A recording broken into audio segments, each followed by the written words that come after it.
ഇന്ന് നമുക്ക് ഒരു പ്ലെയിൻ സ്കെയിൽ കൺസ്ട്രക്ട് ചെയ്യുന്നത് എങ്ങനെയാണെന്ന് നോക്കാം കേട്ടോ. അപ്പോൾ എക്സാമിന് ഇടയ്ക്ക് ചോദിച്ച് കാണാറുണ്ട് പ്ലെയിൻ സ്കെയിലിൻ്റെയും ഡയഗണൽ സ്കെയിലിൻ്റെയും ഒക്കെ കൺസ്ട്രക്ഷൻ എങ്ങനെയാണെന്നുള്ളത്. അപ്പോൾ ഇവിടെ നമുക്ക് ഇന്ന് നോക്കുന്നത് ഒരു പ്ലെയിൻ സ്കെയിലിൻ്റെ കൺസ്ട്രക്ഷനാണ്. അപ്പോൾ പ്ലെയിൻ സ്കെയിൽ എന്ന് പറഞ്ഞാൽ എല്ലാവർക്കും അറിയാലോ, 2 യൂണിറ്റുകൾ റീഡ് ചെയ്യാൻ പറ്റുന്ന ഒരു സ്കെയിലിനെയാണ് പ്ലെയിൻ സ്കെയിൽ എന്ന് പറയുന്നത്. അപ്പോൾ അങ്ങനത്തെ ഒരു പുതിയ സ്കെയിൽ നമ്മൾ കൺസ്ട്രക്ട് ചെയ്യുകയാണ് ഇവർ പറഞ്ഞ രീതിക്ക് വെച്ചിട്ട്. അപ്പോൾ നമ്മളടുത്ത് പറഞ്ഞിട്ടുണ്ട് അതിൻ്റെ RF 1:60 ആണ്. പിന്നെ അത് മെഷർ ചെയ്യേണ്ടത് മീറ്ററും ഡെസിമീറ്ററും ആണ്. ദെൻ അതിലുള്ള മാക്സിമം ലെങ്ത് എന്ന് പറയുന്നത് 6 മീറ്റർ ആണ്. പിന്നെ നമുക്കൊരു വാല്യൂ തന്നിട്ടുണ്ട് 3.7. അത് നമ്മൾ ഈ സ്കെയിൽ വരച്ചിട്ട് അതിൽ മാർക്ക് ചെയ്തും കൂടെ കാണിക്കണം. അപ്പോൾ ഇങ്ങനത്തെ ക്വസ്റ്റ്യൻ കിട്ടിക്കഴിഞ്ഞാൽ ഫസ്റ്റ് നിങ്ങൾ ചെയ്യേണ്ട കാര്യം എന്ന് പറയുന്നത് അതിൽ തന്നിട്ടുള്ള വാല്യൂസൊക്കെ എന്തൊക്കെയാണെന്ന് നമുക്കൊന്ന് നോക്കാം. RF 1:60 ആണ്. അതിന് നമുക്ക് എങ്ങനെ എഴുതാം? 1/60 എന്ന് എഴുതാം. ഇത് രണ്ട് ഈക്വൽ ആണ്. 1:60 എന്ന് പറഞ്ഞാലും 1/60 എന്ന് പറഞ്ഞാലും ഈക്വൽ ആയിട്ടുള്ള കാര്യമാണ്. ഇനി മാക്സിമം ആ ഒരു സ്കെയിൽ ഉപയോഗിച്ചിട്ട് മെഷർ ചെയ്യാൻ പറ്റുന്ന ലെങ്ത്ത് എത്രയാണെന്ന് അവർ പറഞ്ഞിട്ടുണ്ട് ക്വസ്റ്റ്യനിൽ. അത് maximum length to be measured എന്ന് പറഞ്ഞിട്ട് ഞാൻ എഴുതുന്നുണ്ട്. അത് ഈക്വൽ ടു 6 മീറ്റർ ആണ്. ഇനി ഇതിൽ അടുത്തൊരു സ്റ്റെപ്പ് എന്ന് പറയുന്നതാണ് ഇമ്പോർട്ടൻ്റ് ആയിട്ടുള്ളൊരു കാര്യം കേട്ടോ. ലെങ്ത് ഓഫ് സ്കെയില് നമ്മൾ കണ്ടെത്തണം. അതായത് എത്രയാണ് സ്കെയിലിൻ്റെ ലെങ്ത്ത് എന്നുള്ള കാര്യം നമ്മൾ ഫസ്റ്റ് കണ്ടെത്തണം. അപ്പോൾ ലെങ്ത് ഓഫ് സ്കെയിൽ കാണാൻ ഒരു ഇക്വേഷൻ ഉണ്ട്.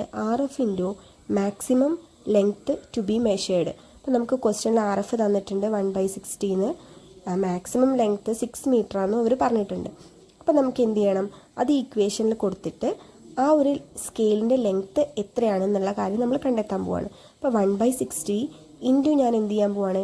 6 മീറ്റർ ആണല്ലേ. അപ്പോൾ ഈ 6 മീറ്ററിനെ നമുക്ക് സെൻറ്റിമീറ്ററിലോട്ട് കൺവേർട്ട് ചെയ്യണം. 600 സെൻറ്റിമീറ്റർ ആയിരിക്കും അത്.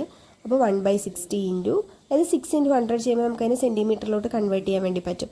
കാരണം 6 മീറ്ററിൽ അത് വരയ്ക്കുക എന്നുള്ളത് നമുക്ക് കുറച്ച് ബുദ്ധിമുട്ടാണ്. നമ്മൾ ഷീറ്റിൻ്റെ സൈസിനൊന്നും അത് സ്യൂട്ടബിൾ ആവില്ല. അപ്പോൾ നമ്മൾ അതിന് എന്ത് ചെയ്തു? സെൻറ്റിമീറ്ററിലോട്ട് കൺവേർട്ട് ചെയ്തിട്ട് സ്കെയിൽ ചെയ്തിട്ട് വരയ്ക്കുന്നു. അപ്പോൾ 160/6 ചെയ്യുമ്പോൾ നമുക്ക് 10 സെൻറ്റിമീറ്റർ എന്ന് അതിൻ്റെ ലെങ്ത്ത് കിട്ടും. അപ്പോൾ ലെങ്ത്ത് ഓഫ് സ്കെയിൽ നമ്മൾ കണ്ടെത്തി കഴിഞ്ഞു. അത് 10 സെൻറ്റിമീറ്റർ ആണ് കേട്ടോ. അപ്പോൾ നമ്മളടുത്ത് വരയ്ക്കാൻ പറഞ്ഞിട്ടുള്ളത് എന്താണ്? കൺസ്ട്രക്ട് ചെയ്യാൻ പറഞ്ഞിട്ടുള്ളത് ഒരു പ്ലെയിൻ സ്കെയിലാണ്. പ്ലെയിൻ സ്കെയിലിൽ 2 യൂണിറ്റാണ് റീഡ് ചെയ്യാൻ പറ്റുകയെന്ന് ഞാൻ ഫസ്റ്റ് പറഞ്ഞു. അപ്പോൾ ഇതിൽ നമ്മളടുത്ത് പറഞ്ഞിട്ടുള്ളത് മീറ്ററും ഡെസിമീറ്ററും റീഡ് ചെയ്യാൻ പറ്റുന്ന ഒരു സ്കെയിൽ കൺസ്ട്രക്ട് ചെയ്യാനാണ്. അതായത് ഈ 2 യൂണിറ്റുകളുള്ള ഒരു പുതിയ സ്കെയിലിനെ നമ്മൾ കൺസ്ട്രക്ട് ചെയ്യാണ്. അതാണ് ഇവിടെ ഉദ്ദേശിക്കുന്നത് കേട്ടോ. അപ്പോൾ ഇനി ഇതെങ്ങനെയാണ് വരയ്ക്കുന്നതെന്ന് നമുക്ക് നോക്കാം.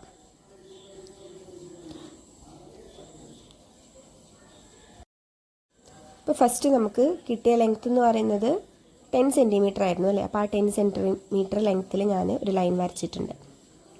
ഇനി നെക്സ്റ്റ് ചെയ്യേണ്ടത് ഈ ഒരു ലൈനിനെ 6 ഈക്വൽ പാർട്സ് ആയിട്ട് ഡിവൈഡ് ചെയ്യണം. അപ്പോൾ അതിന് വേണ്ടിയിട്ട് ഞാൻ ചെയ്യുന്നത് ആ ലൈനിന് ജസ്റ്റ് ഇൻക്ലൈൻഡ് ആയിട്ടൊരു ലൈൻ വരച്ചു കൊടുക്കുകയാണ്. ഇങ്ങനെ ഡിവൈഡ് ചെയ്യുന്ന മെത്തേഡ് നിങ്ങൾ പഠിച്ചിട്ടുണ്ടായിരിക്കും.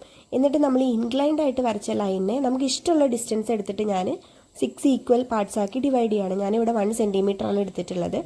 1 സെൻറ്റിമീറ്റർ വെച്ചിട്ട് ഞാൻ അതിനെന്ത് ചെയ്തു? 6 ഈക്വൽ പാർട്സ് ആക്കി ഡിവൈഡ് ചെയ്തു. അപ്പോൾ ഈ 6 ഈക്വൽ പാർട്സ് എവിടെ നിന്ന് കിട്ടിയെന്ന് ചിലർക്ക് സംശയം ഉണ്ടായിരിക്കും അല്ലേ.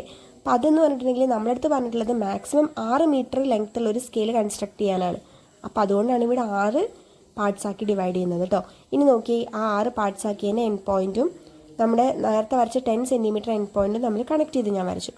ഇനി ഈ വരച്ച ലൈനിന് പാരലലായിട്ട് വേണം ബാക്കി പോയിൻറ്റുകളിലൂടെയൊക്കെ ലൈൻസ് വരച്ചു കൊടുക്കാൻ.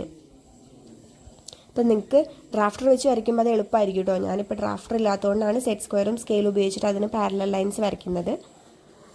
അപ്പോൾ ഈ ഓരോ പോയിന്റിൽ നിന്നും നമ്മൾ എന്ത് ചെയ്യാൻ പോവാണ്? നമ്മുടെ മെയിൻ ലൈനിലോട്ട് ലൈൻസ് എക്സ്റ്റെൻഡ് ചെയ്ത് വരയ്ക്കുകയാണ്. അപ്പോൾ ഇങ്ങനെ വരച്ച് കഴിഞ്ഞിട്ടുണ്ടെങ്കിൽ നമ്മളിവിടെ ഈ ഇൻക്ലൈൻഡ് ലൈനിൽ എത്ര പാർട്സ് ആക്കി തിരിച്ചോ അത്രയും പാർട്സ് ഈക്വലായിട്ട് നമുക്ക് മേലെ നമ്മുടെ ഒറിജിനൽ ലൈനിലും കിട്ടും കേട്ടോ. ഇതൊരു മെത്തേഡാണ്, അങ്ങനെ ഈക്വലി ഡിവൈഡ് ചെയ്യാനുള്ള ഒരു മെത്തേഡാണിത്. അപ്പോൾ 6 പാർട്സ് ആക്കി തിരിക്കുന്നത് എന്തുകൊണ്ടാണെന്ന് മനസ്സിലായില്ലേ? 6 മീറ്റർ ആണ് നമുക്ക് മാക്സിമം ആ സ്കെയിൽ റീഡ് ചെയ്യേണ്ടത്. അതുകൊണ്ടാണ് നമ്മൾ 6 പാർട്സ് ആക്കി തിരിച്ചത്. ഇനി 5 മീറ്റർ ആണ് മാക്സിമം ലെങ്ത് എന്ന് പറഞ്ഞിട്ടുണ്ടെങ്കിൽ നമ്മൾ എന്ത് ചെയ്യണം? 5 പാർട്സ് ആക്കി തിരിക്കണം. ഇനി ഞാൻ ആ സ്കെയിലിൻ്റെ വിഡ്ത്ത് വരച്ചു കൊടുക്കാൻ പോവാണ്. ഞാനൊരു 2 സെൻറ്റിമീറ്റർ ആണ് ആ സ്കെയിലിന് വിഡ്ത്ത് കൊടുക്കുന്നത്. അപ്പോൾ 2 എൻഡിലും 2 സെൻറ്റിമീറ്റർ ഹൈറ്റ് മാർക്ക് ചെയ്ത് കൊടുത്തിട്ട് ആ ലൈന് ഞാൻ കണക്ട് ചെയ്ത് വരയ്ക്കുകയാണ്.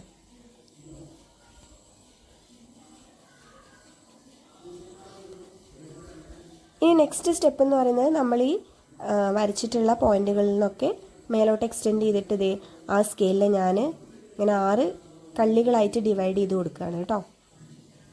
അപ്പോൾ നിങ്ങൾക്ക് നോക്കിയാൽ മനസ്സിലാവും ഓരോ കള്ളികളും ഈക്വൽ പാർട്സ് ആയിട്ടാണ് നമുക്ക് കിട്ടിയിട്ടുള്ളത് കേട്ടോ.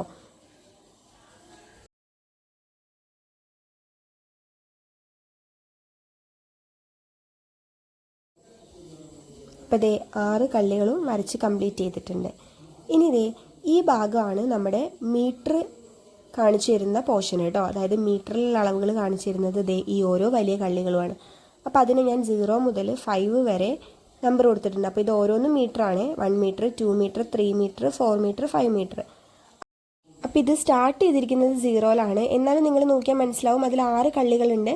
അപ്പോൾ നമുക്ക് മാക്സിമം 6 മീറ്റർ അതിൽ മെഷർ ചെയ്യാൻ വേണ്ടി പറ്റും. ഇനി ഈ ഭാഗത്താണ് മീറ്റർ എന്നുള്ളതുകൊണ്ട് അവിടെ മീറ്റർ നമ്മൾ മാർക്ക് ചെയ്ത് കൊടുക്കണം. അതിൻ്റെ കൂടെയൊക്കെ മീറ്റർ എന്ന് എഴുതിയിട്ടുണ്ട് കേട്ടോ.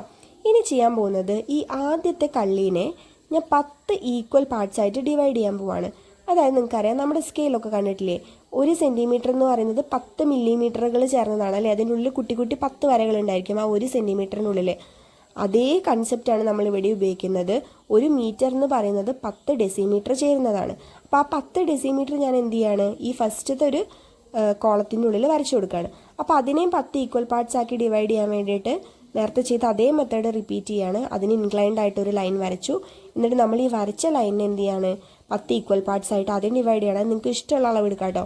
ഞാൻ ഇപ്പോൾ 0.5 വെച്ചിട്ടാണ് ഡിവൈഡ് ചെയ്യുന്നത്. നിങ്ങൾക്ക് വേണമെങ്കിൽ 0.2ഓ ഇനി 1 mm 2 mm ഒക്കെ വെച്ചിട്ട് നിങ്ങൾക്ക് ഡിവൈഡ് ചെയ്യാം. ഞാൻ 0.5 എടുത്തുന്നേ ഉള്ളൂ, കുറച്ച് വലുപ്പത്തിൽ കാണാൻ വേണ്ടിയിട്ടാണത്.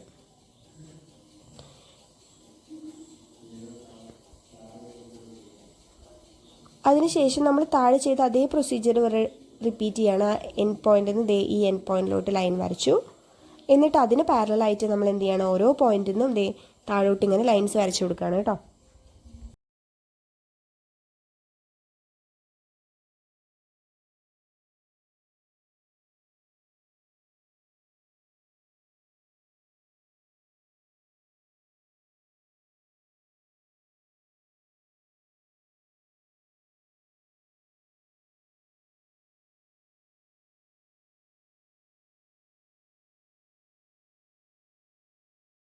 കുറച്ച് ചെറിയ പോർഷൻ ആയതുകൊണ്ട് നിങ്ങൾ വരയ്ക്കുമ്പോൾ നന്നായിട്ട് ശ്രദ്ധിച്ചിട്ട് വേണം വരയ്ക്കാൻ, ഇല്ലെങ്കിൽ അളവൊക്കെ തെറ്റിപ്പോകും കേട്ടോ.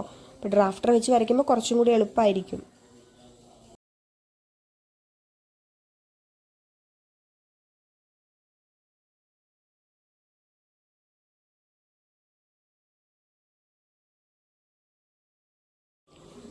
അതിനുശേഷം നമ്മൾ നേരത്തെ ചെയ്ത പോലെ തന്നെ ആ ഓരോ പോയിന്റിൽ നിന്നും താഴോട്ട് ഞാൻ എക്സ്റ്റെൻഡ് ചെയ്ത് വരയ്ക്കുകയാണ്. അതായത് നമ്മൾ ഉദ്ദേശം എന്ന് പറയുന്നത് ആ ഒരു കള്ളീനെ 10 ഈക്വൽ പാർട്സ് ആക്കി ഡിവൈഡ് ചെയ്യുക എന്നുള്ളതാണ്. അതിന് വേണ്ടിയിട്ടാണല്ലോ നമ്മൾ മേലെ ഇൻക്ലൈൻ ലൈനൊക്കെ വരച്ചത്.